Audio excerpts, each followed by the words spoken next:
It was a few weeks ago that the hay bale started creeping slowly away from the house. Every morning when I woke up, each had moved a few hundred feet from where it was before.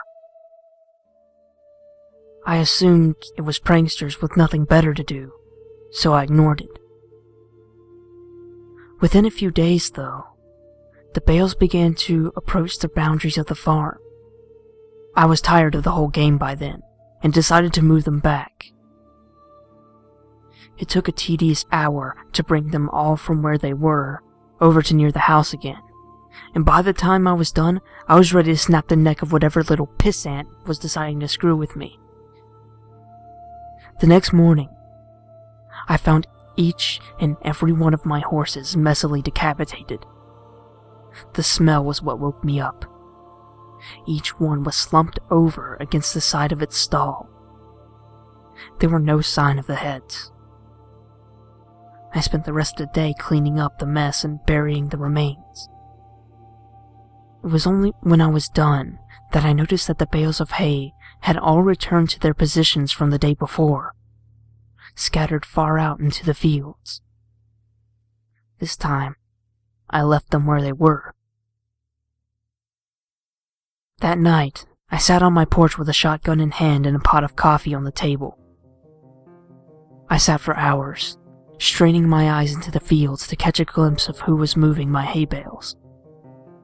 Finally, I was beginning to nod off, and I would have, but just as my eyes began to close, I heard a clamor and rustling of trees from the nearby forest.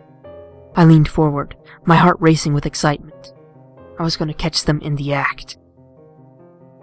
I fumbled with my gun and fidgeted in my seat, waiting anxiously for whoever it was to get close enough to ambush.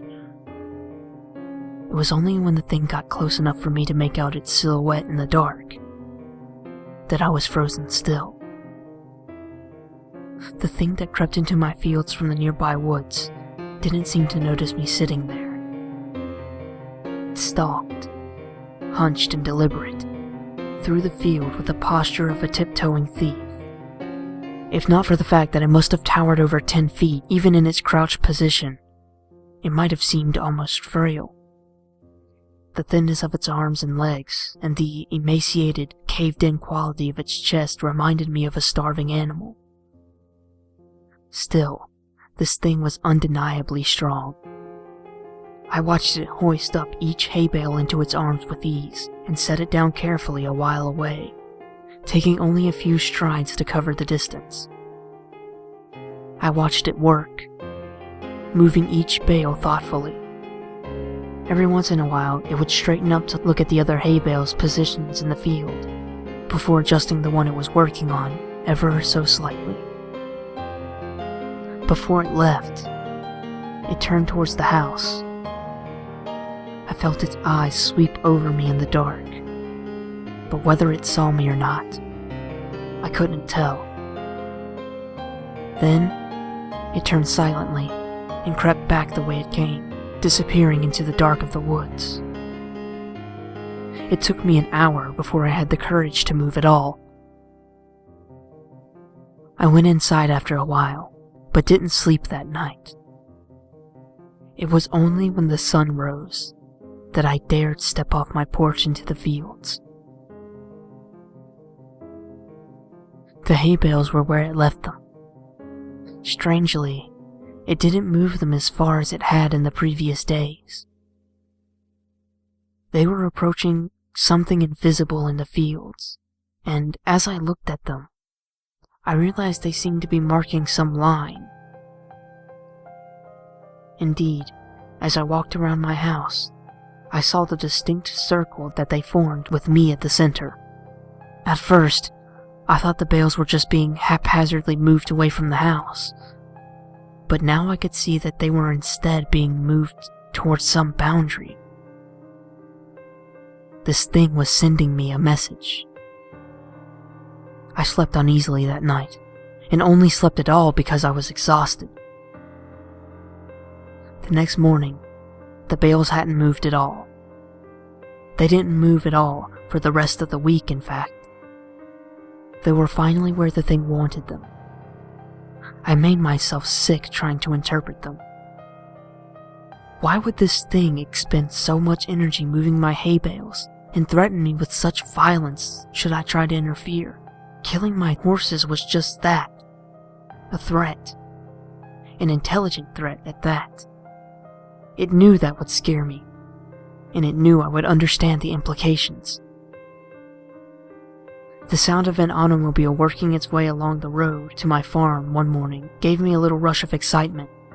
I'd been planning to abandon the farm since I saw the thing, but I couldn't hope to leave on foot, without the risk of it treating me like it treated my horses. But if I could get in the car with whoever was coming my way, I might be able to escape before it could stop me. I didn't know or care who it was. I decided that the moment they stopped in the car, I would jump in the passenger seat and tell them to get out of here. I didn't get the chance. The car works its way slowly along the road, trundling across the uneven ground. I urged it silently to hurry. It was when it passed between the two bales placed on either side of the road that I began to hear a booming clatter from the woods.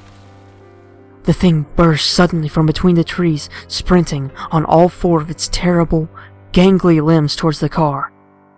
Within a few seconds it was there, pouncing on the automobile like a predatory cat.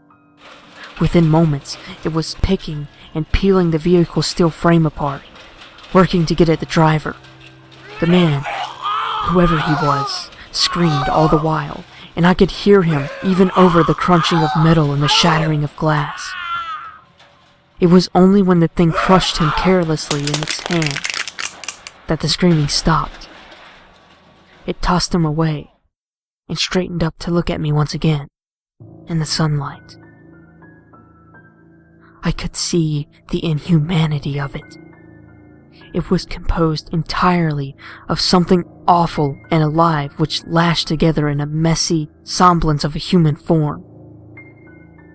Whatever it was made of looked so polished and hard that if it weren't for the minute writhing of the stuff, I'd think it was made of granite. He retreated back into the woods, and I was left to my shock. My eyes wandered to where the car sat, the engine still sputtering between two hay bales.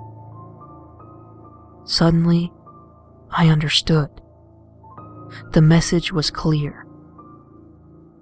I am this thing's captive, and I am not allowed visitors. Nothing may cross the borders it has set. I'm trapped here by the thing that stalks the fields, and it demands nothing except that I never leave. Still, I don't know if I can handle being this thing's canary, since I saw it crush that man's chest and silence him before he could finish his scream. If I crossed the hay bale border, it'd probably do the same. It'd smash my skull before I could put my hands up to protect myself. It'd go find a new pet, and probably keep looking until it found someone who could stand knowing that I was waiting just outside, watching it all hours with its shiny, insect eyes. I've been thinking hard the last few days, and I might just make a run for it.